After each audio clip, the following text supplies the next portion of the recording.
Bienvenidas y bienvenidos a esta exploración. Hoy nos adentramos en unos fragmentos de un libro con un título que, la verdad, llama mucho la atención. Santa Muerte del Dinero. Y tiene un subtítulo también, Fe que atrae abundancia. Oraciones, reflexiones y caminos espirituales hacia la prosperidad. Un título potente, sin duda. Sí, sí. Nuestra fuente es este libro, publicado por Editorial Julio Acuña con fecha de 2025, y propone algo interesante. Mirar a la Santa Muerte no solo, digamos, desde la devoción más activa, sino como un símbolo. Ajá. Un símbolo cultural y espiritual que se vincula con esa búsqueda, bueno, tan humana, ¿no? De prosperidad y también de amor. Exacto. Y creo que es vital, empezar con una aclaración que el propio texto, fíjate, recalca bastante. A ver. Su intención declarada no es ofrecer como fórmulas mágicas para volverse rico. Nada de eso. Se presenta más bien como una guía. Ok. Una guía para un camino de fe, sí, pero también de claridad mental. Y sobre todo, insiste mucho en esto, de acción consciente. Acción consciente, vale. De hecho, incluye una nota al principio, muy clara. Este libro no sustituye la responsabilidad personal ni promete resultados materiales garantizados.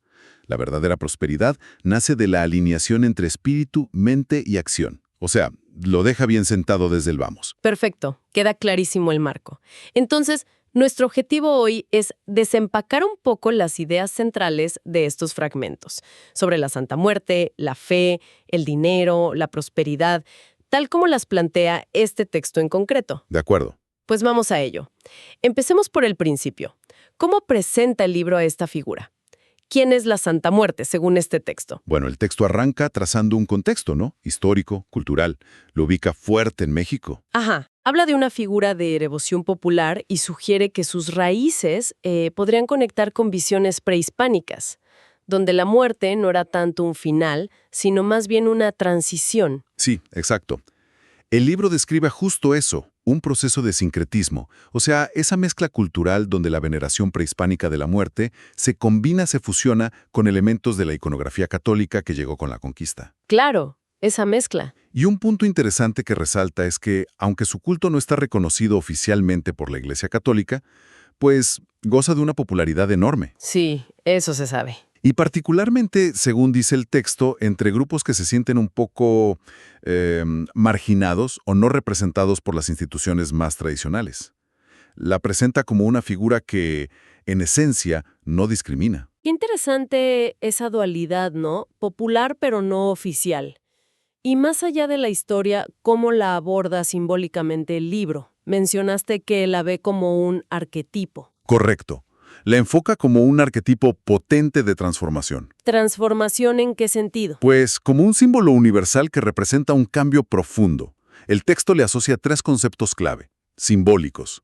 Primero, renuncia. Renuncia. Sí, lo interpreta como la capacidad de aceptar la impermanencia de todo, ¿no? De soltar lo viejo, lo que ya no sirve, para hacer espacio a lo nuevo. Entiendo. Segundo, justicia. Se le atribuye una imparcialidad, pues, radical. Se convierte en un símbolo de esperanza para quienes sienten que la justicia aquí, la terrenal, les falla. Ok, justicia imparcial. Y tercero, renacimiento. La idea de que morir a viejos hábitos o a situaciones que nos hacen daño es en realidad el paso necesario para empezar una nueva etapa, renacer.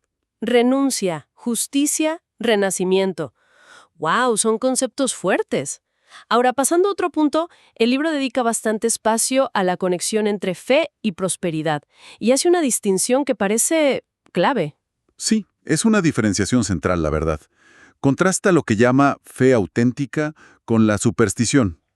A ver, ¿cuál es la diferencia según el texto? Describe la fe auténtica como una conexión interna, profunda, basada en confianza, en introspección, en un deseo de crecer personalmente. Y por otro lado, caracteriza la superstición como algo movido más bien por el miedo, por buscar resultados rápidos, ¿sabes? Sin asumir responsabilidad personal, sin una conexión espiritual real. Claro. El argumento del libro es que la devoción debería ser un viaje hacia adentro, de autoconocimiento, no una simple, petición egoísta para conseguir cosas. Entiendo. Esa distinción es importante. Entonces, si la fe auténtica no es solo pedir y pedir, ¿cómo explica el texto que muchos devotos sí pidan prosperidad? ¿Qué motivaciones ve ahí? Bueno, el libro explora varias razones detrás de eso. Habla, por un lado, de la necesidad básica de superar la escasez, la precariedad, de buscar seguridad, estabilidad, para uno, para la familia. Lógico. También menciona el anhelo de libertad, de autonomía, el deseo de tener medios para poder ayudar a otros incluso. Y para algunas personas lo ve como parte de su crecimiento espiritual. Ujú. Pero insiste mucho en una idea que recorre todo el texto. El dinero debe verse como una herramienta de dignidad. Herramienta de dignidad. Fíjate que eso está interesante. Sí, un medio para vivir con integridad, no como el fin último de la vida. Resuena con algo más que mencionaste antes, la idea de la prosperidad ética. ¿Cómo desarrolla eso el libro? Exacto, conecta directo. Hay un énfasis fuerte en la coherencia. O sea, buscar oportunidades, generar ingresos, pero de formas que estén alineadas con tus propios valores. Ok, Implica un rechazo claro a la riqueza que se obtiene haciendo daño a otros o mediante la corrupción. De hecho, el texto dice que las oraciones que propone no piden solo dinero, ah, ¿no? ¿Qué piden entonces? piden sabiduría financiera, discernimiento. El objetivo que plantea es alcanzar un equilibrio, una especie de justicia económica personal, digamos, y, fundamentalmente, sanar la relación con el dinero, Sanar la relación con el dinero. ¿Cómo? liberándola de cargas como la culpa, el miedo que paraliza o la avaricia. Buscar una relación más sana, más equilibrada. Parece un enfoque bastante integral, ¿no? Y eso me lleva a otro punto. El libro expande la idea de prosperidad más allá del dinero. Si el dinero es solo una herramienta, ¿qué más es la verdadera abundancia para este texto? Totalmente. Argumenta que reducir la prosperidad solo a lo económico es una visión, pues, muy limitada. Claro, Habla de cultivar abundancia en la salud, física y mental. La ve como la base de todo. También enfatiza la abundancia en las relaciones, la riqueza que viene de nutrir conexiones humanas sanas, ¿no? Con apoyo mutuo. salud, relaciones, ¿qué más? Luego está la abundancia de la paz interior. Esa calma, ese equilibrio, aceptar el presente incluso cuando hay dificultades. Y finalmente, la abundancia de propósito. Encontrar una dirección, una motivación que le dé sentido a lo que haces cada día. Tiene lógica. Incluso, Hifety sugiere un ejercicio de reflexión llamado Mi definición personal de prosperidad. Invita a cada quien a definir qué significa realmente ser próspero en todos estos aspectos. Salud, relaciones, paz, propósito. Es una visión mucho más holística, definitivamente. Ahora, el libro también trae cosas prácticas como oraciones y rituales. ¿Cómo los encaja en este marco de fe auténtica y acción consciente? Pues los presenta como herramientas. Herramientas para enfocar la intención y expresar la fe, pero ojo, no como conjuros mágicos que funcionan solos. Ok, no son magia. Exacto. Las oraciones las describe como diálogos íntimos, formas de conectar con lo divino o con el propio interior para pedir claridad, sanación, guía. Menciona ejemplos específicos. ¿Cómo cuáles? Oraciones para claridad financiera, para sanar la relación con el dinero, para encontrar un trabajo digno y ético, de gratitud por lo que ya se tiene, e incluso para atraer un amor verdadero. ¿También para el amor? Sí, pero enfocadas en sanar heridas pasadas y abrirse a una conexión genuina, no en amarrar a alguien, ¿entiendes? Y sugiere una estructura: pedir permiso, hacer la oración y cerrar agradeciendo. Entendido. La oración como expresión y enfoque. ¿Y los rituales? Mencionaste antes uno de purificación y atracción. ¿Cuál es el enfoque ahí? Describe ese ritual, ¿sí? Incluye elementos como una vela blanca, incienso, agua, papel, bolígrafo. Detalla los pasos: preparar un espacio tranquilo, encender la vela, escribir las intenciones o lo que quieres soltar, Ajá. meditar visualizando el resultado, purificar simbólicamente el papel en agua, dejar que la vela se consuma. Pero, y esto es clave, el texto lo enmarca todo como un acto simbólico. ¿Simbólico en qué sentido? En el sentido de que no es una operación mágica que cambia la realidad externa por sí misma.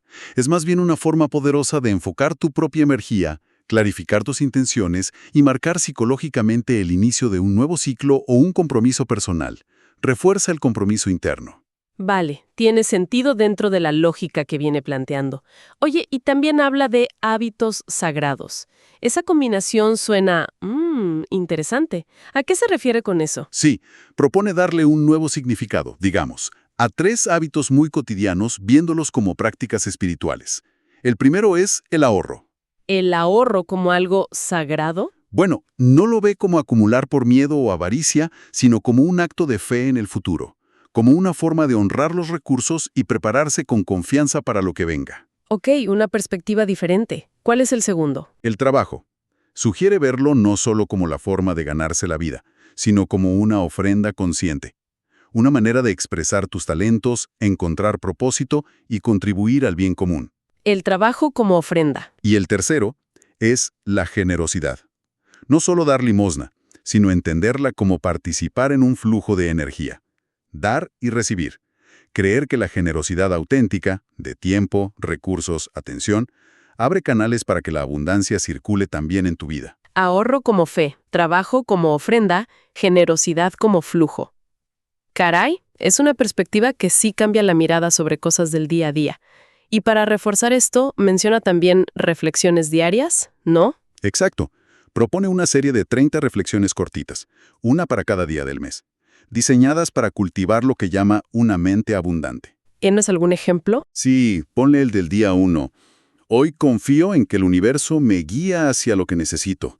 La idea es leerlas por la mañana o por la noche, como un ancla, para inspirar, mantener el enfoque y alinear los pensamientos y acciones con una perspectiva de confianza, de posibilidad, en lugar de escasez o miedo. Ok, hemos visto el contexto, los conceptos, las prácticas internas, pero el libro insiste mucho en la acción. ¿Cómo conecta todo esto con las decisiones ya concretas, sobre todo las financieras? ¿Habla de tomar decisiones con integridad? Aquí es donde, según el texto, la fe se tiene que materializar, ¿no? Propone 5 principios para guiar las decisiones financieras desde esta perspectiva ética y consciente. A ver, ¿cuáles son? Primero, claridad de valores y metas, o sea, saber qué es importante para ti más allá del dinero. Segundo, transparencia y honestidad, actuar con verdad, sin engaños ni autoengaños. Ok, claridad y honestidad. Tercero, responsabilidad y compromiso, hacerse cargo de las propias finanzas y cumplir los acuerdos. Cuarto, consideración del impacto en los demás, pensar cómo afectan tus decisiones económicas a otros y al entorno. Importante ese punto. Y quinto, rechazo de la corrupción y la injusticia. No participar en acciones que dañen a otros, aunque parezca que te benefician a corto plazo. Además, recomienda buscar educación financiera y asesoría profesional como parte de esa responsabilidad. Es un marco ético bastante definido para la acción económica, la verdad. Y para que no quede solo en teoría, el texto incluye un par de historias, ¿cierto? ¿Cómo ilustran esa mezcla de fe y esfuerzo? Sí, relata brevemente 2 casos que presenta como ejemplos. Bueno, inspiradores. El primero es el de María. La describe como alguien que pasó de estar, pues, ahogada en deudas a una situación de estabilidad y abundancia. ¿Y cómo lo hizo según el texto? Combinando su fe, usando la oración y meditación para mantener la calma y la claridad, con acciones muy concretas. Buscó activamente educación financiera para entender su situación. Diseñó un plan realista para pagar sus deudas y lo siguió con disciplina.